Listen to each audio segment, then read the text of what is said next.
सना के बाप ने अपनी बीवी को कहा था कि जहां सना की तालीम की खातिर एक वक्त की भूख बर्दाश्त की है, काश वहां 2 वक्त की भूख बर्दाश्त कर लेते तो सना का जहेज भी बन जाता। ये सुनकर जवाब में सना की माँ ने रोते हुए कहा था कि बेटियां बोझ नहीं होती, रहमत होती हैं, लेकिन जमाना उसे वालिदैन के लिए बोझ बना देता है। सबके लिए हैरत की बात होगी कि बाप की मौत का सुनकर सना ने फ्रिज को आग लगा दी थी। आइए सुनते हैं सना की कहानी। वो इंग्लिश में एमफिल कर रही थी। खूबसूरती के साथ वो वालिदैन की फरमाबरदार भी थी। किताबें सना की दोस्त थीं। सना के वालिद एक मिस्त्री थे। सना की आला तालीम के लिए घर के सारे अफराद एक वक्त का फाका बर्दाश्त करते थे, मगर तालीम का खर्च पूरा न हुआ तो अपना घर बेचकर बेटी की तालीम में सारा पैसा लगा दिया।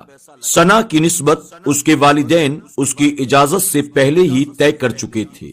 जैसे ही सना ने डिग्री कंप्लीट की, लड़के वालों का रिश्ता आ गया और दोनों खानदानों की मर्जी से निकाह हो गया। रुखसती के पहले लड़के वालों की तरफ से एक फ्रिज, एक ओवन, एक मोटरसाइकिल और कई और चीजों की डिमांड की गई। जब तमाम चीजों की कीमत निकाली गई तो जहेज की कुल कीमत 5 लाख रुपए हो गए।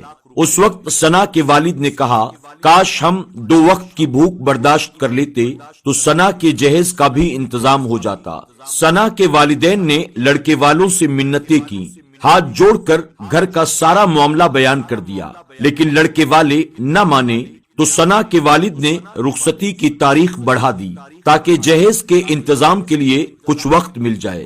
सना के वालिदैन ने अपना गुर्दा बेचकर लड़के वालों की मांग पूरी की। सना के बाप ने अपना गुर्दा कुर्बान करके अपनी बेटी के घर को आबाद करना चाहा, मगर उसके बाद वो बिना सहारे के कभी उठ बैठ न सका। दूसरी तरफ सना जब भी अपने घर आती, बाप के कदमों में सर रखकर बहुत देर तक रोती रहती।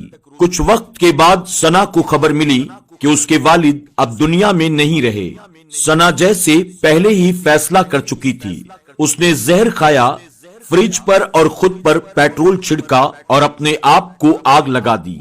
सना ने कहा था, मुझे अपने और अपने बाप की मौत का दुख है, लेकिन जब से मुझे पता लगा कि जहेज की खातिर मेरे वालिद ने अपना गुर्दा बेचा है, तब से मैं यही सोचती हूँ कि काश मेरे माँ बाप ने अपने गुर्दे की जगह अपनी बेटी बेच दी होती तो शायद दोनों जिंदा होते।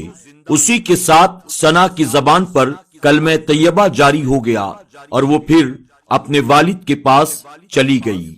नाज़रीन इकराम, अगरचे आज दुनिया बहुत तरक्की कर चुकी है, लेकिन हम जानते हैं कि हमारे मुआशरे में जहेज जैसी लानत आज भी मौजूद है। आज के दौर में भी न जाने कितनी बेटियां खुदकुशी कर रही हैं और न जाने कितने माँ बाप अपनी बच्चियों का जहेज जमा करने के लिए अपनी पूरी जिंदगी को कुर्बान कर देते हैं। अल्लाह रब्बुल इज्जत हमारे मुआशरे से जहेज जैसी लानत का खात्मा फरमाए और गरीब की बच्चियों को भी अल्लाह खुशहाल जिंदगी अता करे। आमीन या रब्बल आलमीन।